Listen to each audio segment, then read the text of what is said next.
hear me out. Everybody needs a saucy, sexy little bean dish in their cooking arsenal, okay? I said what I said. 8 ingredients and about 30 minutes is all it takes to make these one-pot smoky Moroccan beans, and they clock in at around $1.50 with about 20 grams of protein per serving, you guys, which we like, because, you know, inflation. Like several of my most recent recipes on the channel, this healthy little comfort food dish relies heavily on pantry staples that you already have, along with pretty much whatever veggies you have laying around your kitchen. Okay, snappy little ingredient overview, just kind of the key highlights. Well, actually, there's really not many ingredients to highlight, so let's go over them all. The beans, okay? We're using light red kidney beans in this recipe. Why? Well, we're just using what I have presently. I cooked these from scratch in my Instant Pot. You certainly don't have to take that route. You can use a couple cans of red kidney beans or even white kidney beans, aka cannellini beans. I like them because they're big, they're soft, a little bit tender, and they just have a good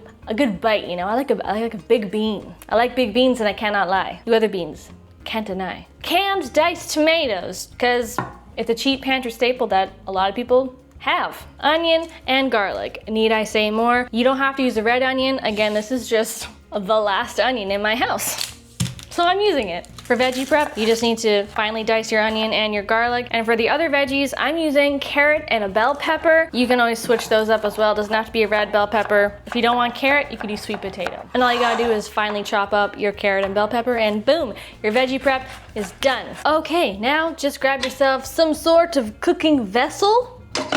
Get it heating up over medium-high heat with about a tablespoon of olive oil. All right, and once we are feeling H-A-U-T-E, haute, we're gonna add in all that onion, bell pepper, and carrot. Did I add in a little too much onion? Was that a lot of onion? We're going onion heavy today.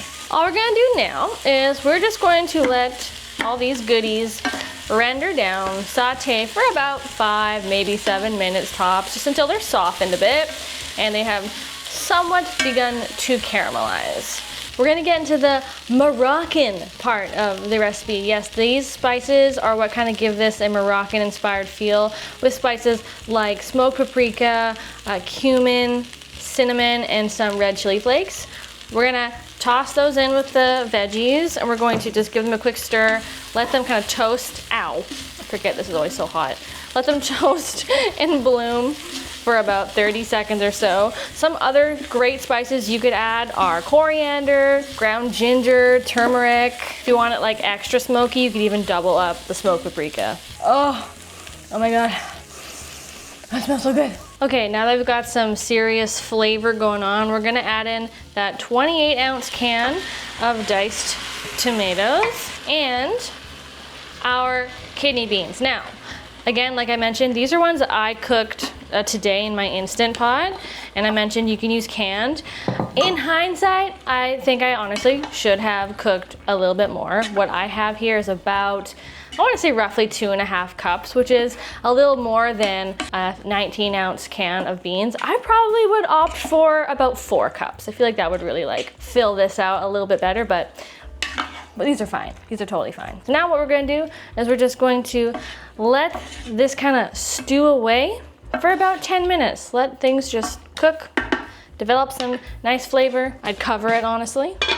And actually, one more thing. It goes without saying that if you prefer your kind of bean stew dishes to be a little bit more saucy than this, a little bit more brothy, you can go ahead and add like a cup of broth. I might actually do that. We'll see where we're at in 10 minutes. It's really a you do you situation, just like subscribing below. It's a you do you kind of situation, but you know, I highly recommend you join the fam. It's a lot of fun here. I just love teaching people how to cook healthy, plant-based, usually high protein, most of the time gluten-free recipes here at Steamy Vegan, and I would love for you to join the fun. If you subscribe, I wish I could just give you a hug, but I can't because it's the internet. Thanks, I love you.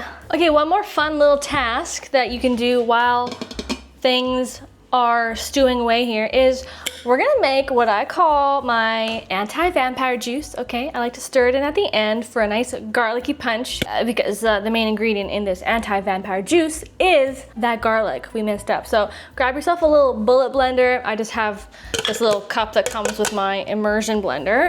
Add in your garlic. I'm using about 6 cloves of garlic because I don't mess around, and I just love offensive, disrespectful amounts of garlic. Add about half a cup or so of water or broth.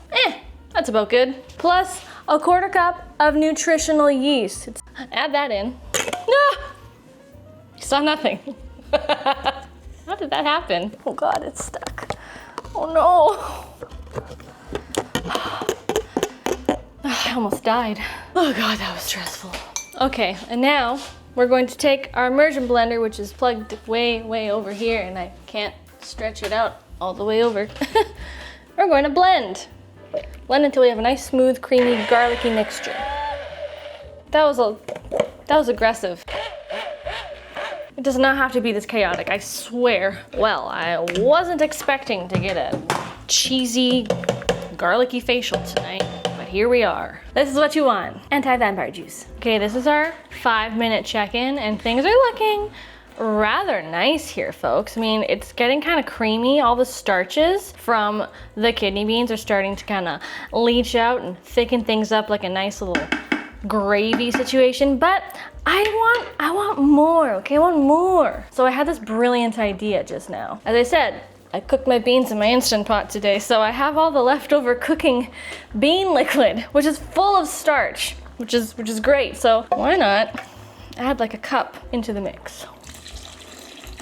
Oh yeah.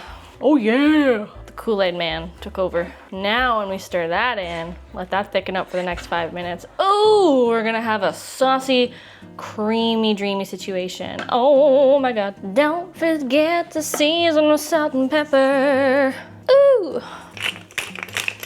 We're gonna add in that garlicky finisher for an extra savory punch of garlic, which we love.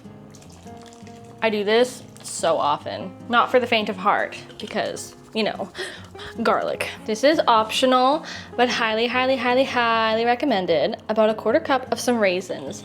It's very commonplace in Moroccan cooking to stir in some raisins or chopped dates to, you know, stews and tomato-based veggie dishes. Ooh, this is gonna add a nice little punch of sweetness. Okay, she's done, y'all. Serving suggestions, you can plop this on top of rice or quinoa, couscous. You could serve it up with some crusty bread. You could eat it on its own. Mashed potatoes, cauliflower, really anything will do. And if you want, you can add some tahini on top for a little rich, nutty drizzle and some fresh herbs. Smells so good.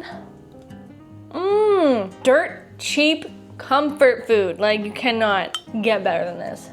If you're looking for more cheap and delicious vegan eats, check out my creamy garlic tofu, that's $1.50 per serving, or my taco salad casserole. Both are dynamite, just like you. Bye! Don't forget to subscribe.